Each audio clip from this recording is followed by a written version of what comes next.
Hi, it's Bricktsar. We're going to do a Lego book review. This is a vintage Lego book. It's not one you can find on the store shelves today. Maybe it's not even one you would want to find on the store shelves. But it's an idea book. This is idea book number 2, as it clearly says on the front of it. You can also find this under item 222 if you look for it on Bricklink. It was 99-cent retail. Mine actually has a 50-cent sticker right on the Lego logo there.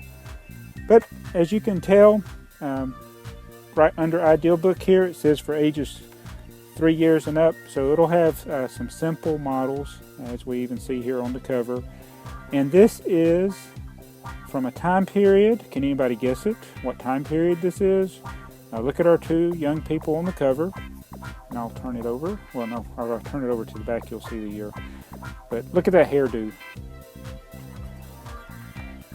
That boy has a hairdo similar to what I had when I was a little boy. Can't see much of the forehead. And sadly, the girl has a turtleneck very much similar to one I had. So that's a little disturbing to me.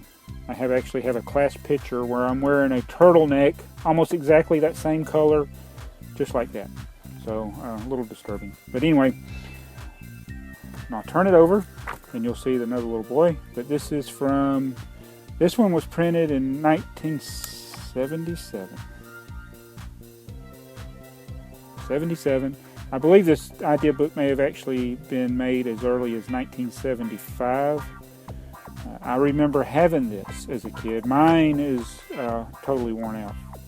It's not as in good condition. In fact, I don't even think I have it anymore. So this is one that was in a haul I just recently had. So what's in this? Well, let's discuss it. This idea book has 56 pages of ideas, and it's basically, if you count the cover, it's 60 pages. So, and it's a lot of simple designs, and since it's from 1977, this is from before we had minifigures. So there are no minifigures, but there are maxi-figures. And yeah, I mean, you got some extremely simple models here. These are almost like micro scale for the time period models. It shows you how to stack things to make them sturdy.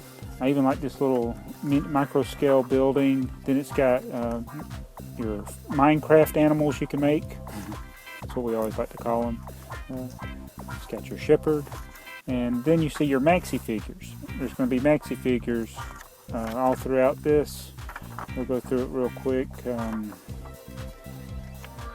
There's maxi figure. You can make a zoo with Minecraft animals. Then you get into the base plate, the generic 10 by 20 base plate that was real common in the sets of that day. I remember wanting to build this when I was a kid, this carriage. For some reason I never had enough of the black pieces, and I didn't even have those wheels, but I wanted to build this. And there's like a wedding ceremony going on there. A sewing machine. That is cool, actually. I might need to build one of these. Yeah, that's neat. Little geisha girls over here. Just some really neat designs that this thing has. For simple, they're simple, but they're it's really interesting. If you see, there's like white lines on some of the pictures, or different colors. See if I can focus on that. Those are to help you see where the bricks are. They don't actually look like that when you get done building it, because some of the instructions from early 70s are actually from the 60s. It's hard to see where to put the bricks. They gave you so many pieces in one step, it's hard to see what you're adding. But this is just a really neat to kind of look back at some of the vintage stuff. And let's see if there's anything else good in here. So now we're getting into the more advanced models. Little space buggy there. Train. A weird looking truck. Now, I said this was before the minifigures, but here we have the pre-minifigure, the armless, faceless minifigure. This is the precursor to the minifigure as we know it. This came around in the mid-70s, and you obviously didn't have movable limbs, didn't have face patterns or anything like that. You had to build them into the model in order for them to hold anything. But that started in the mid-70s, and then we see a big display made of a bunch of different little models.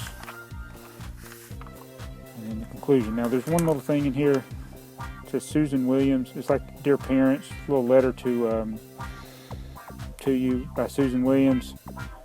My whole life growing up, I thought Susan Williams was a real person.